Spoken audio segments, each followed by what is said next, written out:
Hello everyone, this is Roger here again, and today we're going to talk about probably the most important element of keeping a fish room or keeping freshwater aquariums, and that is water changes. Getting familiar with water changes and doing them regularly doesn't mean you have to haul 5-gallon buckets and hoses and siphons and a mouthful of water every time you do it. What I do is I use a large sump pump and my Python adapter, and we use that to do most of our water changes on everything larger than a 10-gallon tank. The purpose of that is so we do our water changes regularly, we move a lot of water, and we keep our fish healthy. Also, it doesn't take us forever. Our fish room is about 1,000 gallons, and we can do it in less than half a day. So let's get started in how we do it.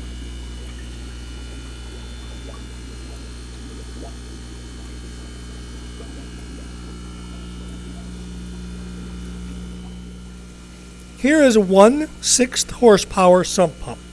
Plenty big enough for what you need it for, and you don't have to worry about it being too powerful for your faucet. Now all these sump pumps come with a 3/4 inch hose adapter.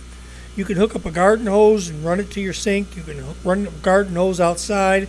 But what I do is I use a female to female adapter that is right here. And with that female to female adapter, I can screw it in to the top of the sump pump and screw the other end into my Python hose, which can run directly to my sink. Now once you get this screwed in, the Python hose will screw right into there as well.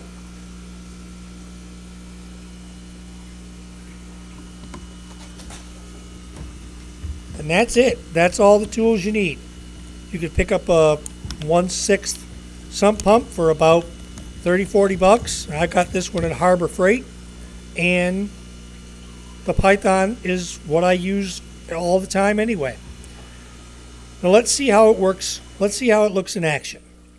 Now this is a cichlid tank that I have. We're taking out the rock wall, plug in the sump pump, and look how fast the water is draining. I'll do a quick wipe of the glass. Remove the sponge filter to extra cleaning. Here I'm taking a razor blade to get some of that stubborn algae out of there, and the whole time the sump pump is draining away. In just 5 or 10 minutes, the water's out.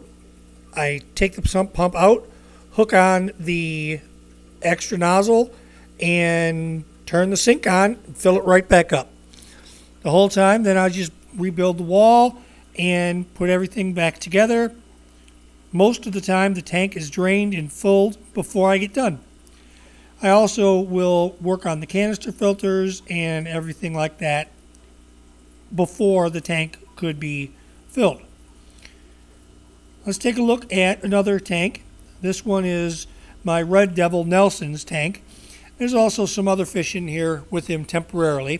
Now in this particular instance, I really stirred up the gravel so you can see the sump pump and how it just pulls all that floating debris out of the tank.